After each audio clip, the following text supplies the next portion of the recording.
Music and arrangement by Muhammad Amin. Vocal Babak Salimi.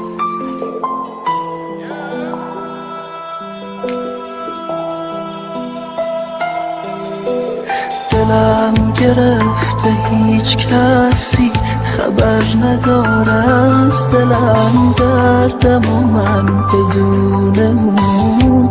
آخه خدا به کی بگم، یه روزی بود همه کسم، حالا به هم میگه برو بی معرفت بدون تو.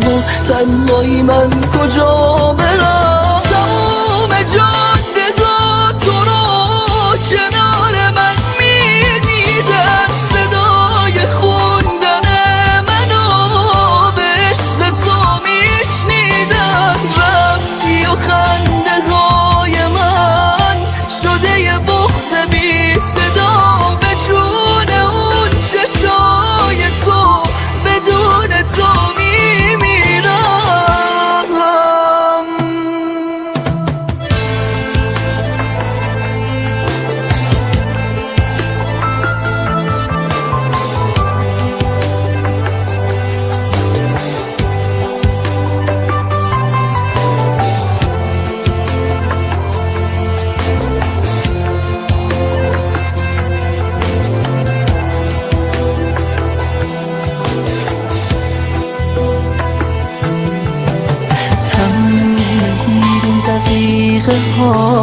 بدون تو بیرحمم، هر جا که با هم بودیم و تنهایی میگردم، رسم زمونگین خوب یکی بمونه با غمشون، یه نفر خود منم، بخند به حال روز من.